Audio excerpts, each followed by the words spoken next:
নিয়মিত যদি আমরা যোগা অভ্যাস করি তাহলে কিন্তু আমাদের শরীর অনেক বেশি সুস্থ থাকবে।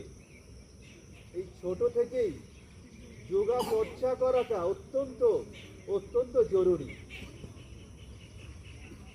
আজ শুধু ছোট ছোট ছেলে মেয়েদের নয়, বয়স্ক, মধ্যবয়সী এবং সমস্ত ধরনের মানুষের কাছে এই বার্তাটাই দেওয়া হচ্ছে যে যোগার মাধ্যমে আমরা শারীরিক সুস্থতা বজায় রাখতে সক্ষম হব। অতএব তোমরা নিয়মিতভাবে যোগ অভ্যাস করবে এবং নিয়মিতভাবে সেটাকে পালন করবে বাড়িতেও। তাহলে দেখবে তোমাদের শরীর যেমন সুস্থ থাকবে, তোমাদের মনটাও কিন্তু সুস্থ হবে।